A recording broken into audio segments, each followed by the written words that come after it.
Sometimes great moments come from the most unlikely of places. September 7th, 1969. One win against the Louisville Colonels separated the Syracuse Chiefs from the Governor's Cup Finals. The two teams neck and neck all season, and this game would be no different. The Chiefs' Jim Lytle sent the game into extra innings with an unbelievable catch in the ninth off Louisville's Bob Montgomery. 430 feet from the plate in one of the deepest center fields in baseball. It would all come down to a light-hitting shortstop, Frank Baker, batting against reliever Mike Jackson, who'd be traded to Philadelphia before the day was through. Baker taking the second pitch over the old scoreboard in right. The Tribe wins 4-3 in 10 innings. That's how Syracuse got a chance to win the Governor's Cup Championship against Columbus, and how Frank Home Run Baker became a Chiefs legend.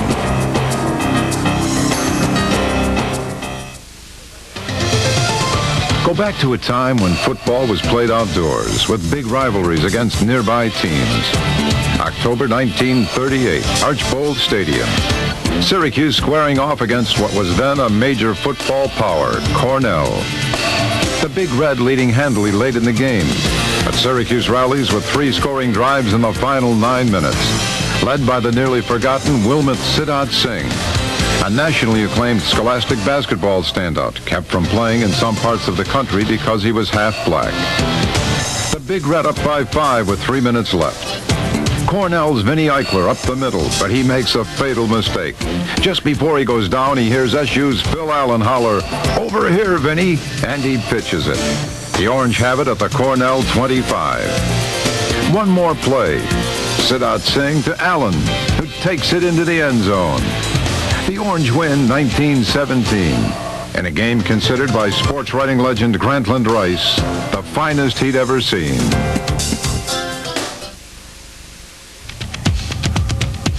There are moments that change a sport forever, like a summer afternoon in 1954. A simple pickup game at Vocational High School in Syracuse. The players included some members of the Syracuse Gnats, a few college players, and some guys off the street.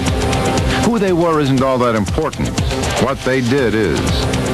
They were the first players ever to play with a 24-second clock, an innovation developed by Nats owner Danny Biazone, designed to speed a game that had slowed to nearly non-existence. The players found that 24 seconds was a lot longer than they ever thought. The experiment worked, and Biazone was able to talk league officials into adopting the clock. That moment marks the start of the NBA we know today. Ironically, Biazone's 24-second clock helped save professional basketball and marked the beginning of the end of his pro team here in Syracuse. Another sport was forever changed on Memorial Day 1988 under the Carrier Dome. Syracuse against Penn in the semifinals of the NCAA Division I lacrosse tournament. A Paul Gait goal with 3 seconds left launches Roy Simmons Jr.'s Orange toward the national title. The first of the unprecedented back-to-back-to-back championships, the three-peat. But it's the play of Gait's twin, Gary Gait, that's frozen in time. From behind the net, slam dunk, in for the score. It's the day the world discovered Air Gait, with speed and style, a flair that electrified the crowd and forever changed one of the oldest sports in North America.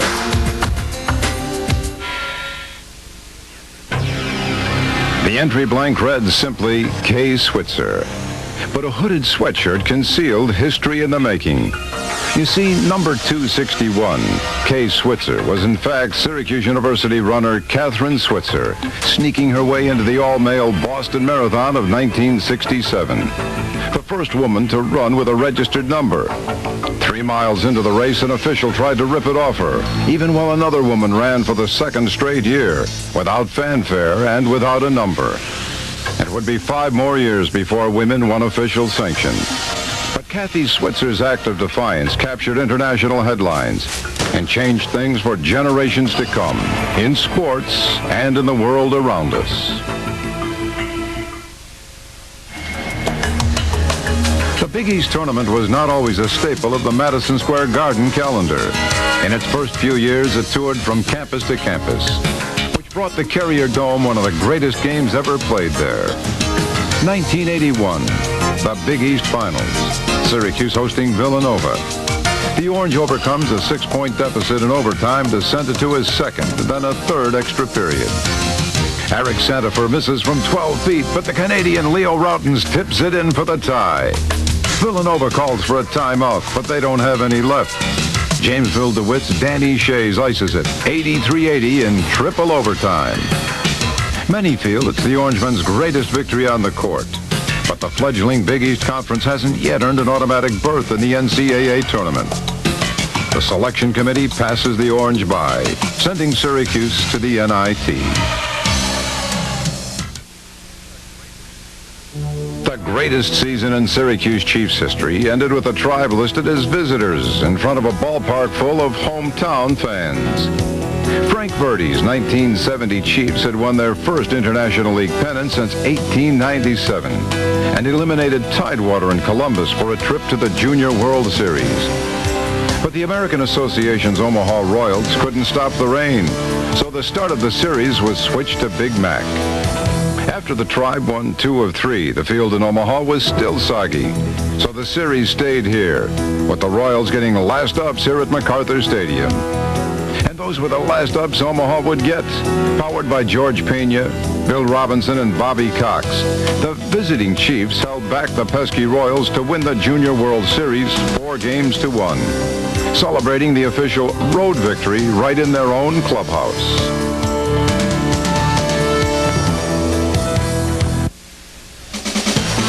In an era of Michael Jordan and multi-million-dollar bench warmers, it's hard to imagine the beginnings of the NBA when hometown heroes played in small towns for little money.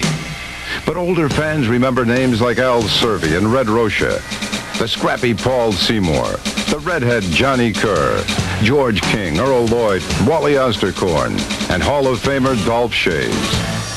They remember times when the Boston Celtics and the New York Knicks came to Syracuse to play in the State Fairgrounds Coliseum and the brand new Onondaga County War Memorial.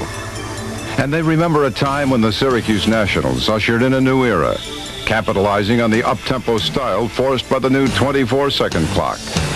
The Nats battled back from a 3-game to 2 deficit against the Fort Wayne Pistons to win the 1955 finals and bring a championship, an NBA championship, to Syracuse. You can look it up. They outscored 10 opponents by an average of 33 points. They brought respect to Eastern College football, thrashing UCLA 36-8. And they went unbeaten in the regular season for the first time in 71 years. Coach Ben Schwartzwalder's 1959 Syracuse Orangemen entered the Cotton Bowl, leading the nation in 6 offensive categories, carrying the #1 ranking in both major polls. They faced prejudice, contentious officials, and a surly #2 in the Longhorns of Texas. Ernie Davis didn't let a bad leg keep him from hauling in a Cotton Bowl record 87-yard touchdown strike from halfback Gare Schwades on the 3rd play of the game.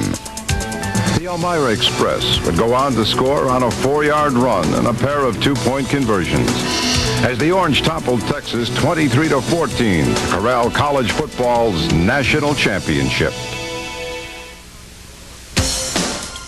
When Carmen Basilio was growing up in the onion fields of Canastota, his dream was to win a World Boxing Championship in Yankee Stadium.